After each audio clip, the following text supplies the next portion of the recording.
मित्रांनो, व्यक्ती गेल्यानंतर त्या व्यक्तीच्या प्रित्यर्थ काही श्राद्ध विधी करावा लागतो. तर आपल्या धर्मशास्त्राने सांगितलंय ते करणं बंधनकारक आहे. ते 16 श्राद्ध विधी आहे, तो करणं बंधनकारक आहे. व्यक्ती गेली, आता आपल्या चंद्रभागाबाई गेलेल्या त्या तारखेला पंचांगामध्ये कोणती तिथी आहे ते पाहणं गरजेचं आहे. आणि तिथून पुढं 29व्या दिवशी पहिलं श्राद्ध करायचंय, त्याला उन्मासिक श्राद्ध म्हणायचं. 30व्या दिवशी दुसरं करायचंय, त्याला मासिक श्राद्ध म्हणायचं. 45व्या दिवशी जे श्राद्ध करायचंय त्याला त्रैपाक्षिक नावाचं श्राद्ध म्हणायचं. नंतर द्वितीय मासिक, तृतीय मासिक, चतुर्थ मासिक, पंचम मासिक. 6 महिने पूर्ण होतात त्याच्या आदल्या दिवशी षाण मासिक, 6 महिने पूर्ण होतात त्याच्या दिवशी षाण मासिक. नंतर सप्तम, अष्टम, नवम, दशम, एकादश मासिक. 12 महिने पूर्ण होतात त्याच्या आदल्या दिवशी उन्हाब्दिक आणि 12 महिने पूर्ण होतात त्या दिवशी वर्षश्राद्ध.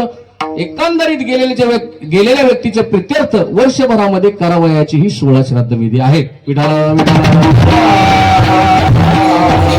बंधनकारक आहे, केलेच पाहिजेत. नाही केले गेले तर एखादा उठून म्हणू शकतो, त्याला मी धर्मशास्त्र सांगेन. ऐका, जर तुम्ही हा श्राद्ध विधी केला गेला नाही तर धर्मशास्त्र सांगतं त्यांना एक प्रेतत्व योनी प्राप्त होत असते.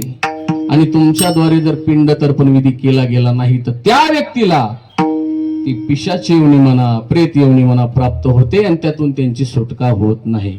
आणि नाही झाल्यामुळं तो जीवात्मा अखंड निर्जन अरण्यामध्ये भ्रमंती करत राहतो, दुःखित होतो, पिडतो. आणि मग त्याला ते दुःख असह्य झाल्यामुळे कुटुंबापाशी येतो आणि कुटुंबाला सतवतो, त्रास देतो. मी बोलत नाही, धर्मशास्त्र सांगते.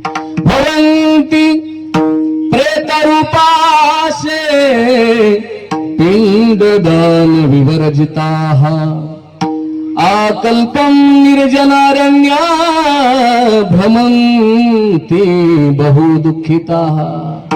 काय होतं, अखंड निर्जन अरण्यामध्ये तो भ्रमण करत राहतो. सुटका न झाल्यामुळे मग संबंधितापाशी येतो, कुळापाशी येतो आणि त्रास द्यायला लागतो. मग आपण आपल्याला जर कौटुंबिक काही त्रास होऊ लागला, अहो कशामध्ये भसर येईना गेले, सांगतात लोक आम्हाला, महाराज 100 क्विंटल कापूस झाला, पण कुठं आले पैसे, कसे गेले काय माहित नाही. मग कशाचा कोप आहे हा? फक्त पितृदोषाचा कोप आहे. मग आपण कुठंतरी जाणकाराकडे जातो, अहो देव बाप्पा काय झालंय बघा तरी. मग पंचांग पाहतात, पाहिल्यानंतर मग आपल्या राशीमध्ये पितृदोष दिसायला लागतो. तिथून पुढे मग आपण नारायण बली सारखे विधी नाशिक सारख्या ठिकाणी जाऊन करतो. मग सज्जनांनो, प्राप्त वेळेमध्ये आपण हे श्राद्ध विधी धर्मशास्त्राने सांगितलेले सगळे विधी जर विधिवत पूर्ण केले तर त्यांची सुटका आपल्यालाही काही प्रतिबंध निर्माण होणार नाही. म्हणून हे करणं गरजेचं आहे. विठ्ठल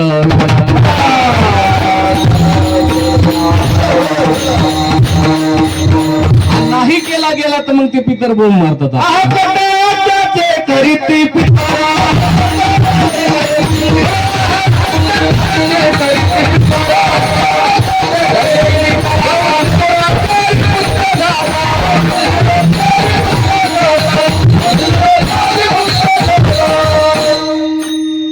बोलता बोलता विसरून गेलो महाराज.